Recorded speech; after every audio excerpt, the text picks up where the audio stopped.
नमस्ते दोस्तों, आज हम खोलेंगे मगध साम्राज्य के सुनहरे इतिहास का पर्दा। मगध भारतीय इतिहास की उत्कृष्ट पृष्ठभूमि है। प्राचीन समय में इसकी शुरुआत ने नए युग का आरंभ किया। मगध इतिहास में कई महान शासकों और महत्वपूर्ण युद्धों का साक्षात्कार किया जा सकता है। मगध का इतिहास प्राचीन भारतीय इतिहास में महत्वपूर्ण रूप से विशेष है। अशोक, चंद्रगुप्त मौर्य, सम्राट विक्रमादित्य और जयचंद जैसे प्रमुख शासकों ने इस क्षेत्र में अपने प्रभाव को बढ़ाया। मौर्य वंश के चंद्रगुप्त मौर्य ने अपनी शासनकाल में नाना बर्बर को हराया और भारतीय उपमहाद्वीप को एक सांघिक राज्य में जोड़ने में सफलता प्राप्त की। अशोक मौर्य वंश का एक और महत्वपूर्ण शासक था, जिन्होंने बौद्ध धर्म को प्रचारित किया और अपने सम्राटत्व के दौरान अपनी प्रजा के लिए अद्वितीय कार्यों की श्रृंगारी भूमिका निभाई।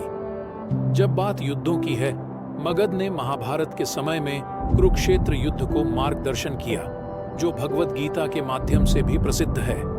इसके अलावा मगध ने भारतीय इतिहास में विभिन्न कालों में कई महत्वपूर्ण युद्धों का सामना किया, जो उसकी शक्ति और प्रभावशीलता को दर्शाते हैं। मगध के सांस्कृतिक और बौद्धिक महक और मगध के शिक्षा केंद्र। मगध का सांस्कृतिक और बौद्धिक महक इतिहास में महत्वपूर्ण था। मगध ने अपने क्षेत्र में विभिन्न शैलियों का संगम किया और सांस्कृतिक विकास में योगदान किया। बौद्ध धर्म का उदय भी मगध क्षेत्र में हुआ था और यहाँ पर महावीर और गौतम बुद्ध जैसे धार्मिक आचार्यों ने अपनी शिक्षाएं दी। मगध को शिक्षा केंद्र के रूप में भी पहचाना जाता है, जिसमें नालंदा, विक्रमशिला, ओदंतपुरी और सोपारा जैसे महत्वपूर्ण शिक्षा संस्थान शामिल थे।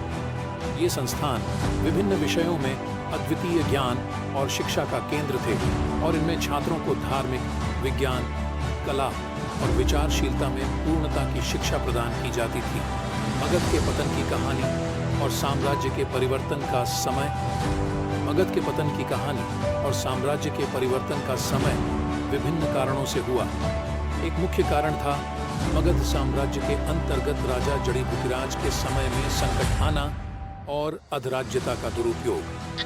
इसके साथ ही भूकंप, अन्य प्राकृतिक आपदाएं और राजनीतिक उथल-पुथल ने भी इस समय को कठिन बनाया। इसके परिणाम स्वरूप मगध साम्राज्य का पतन हुआ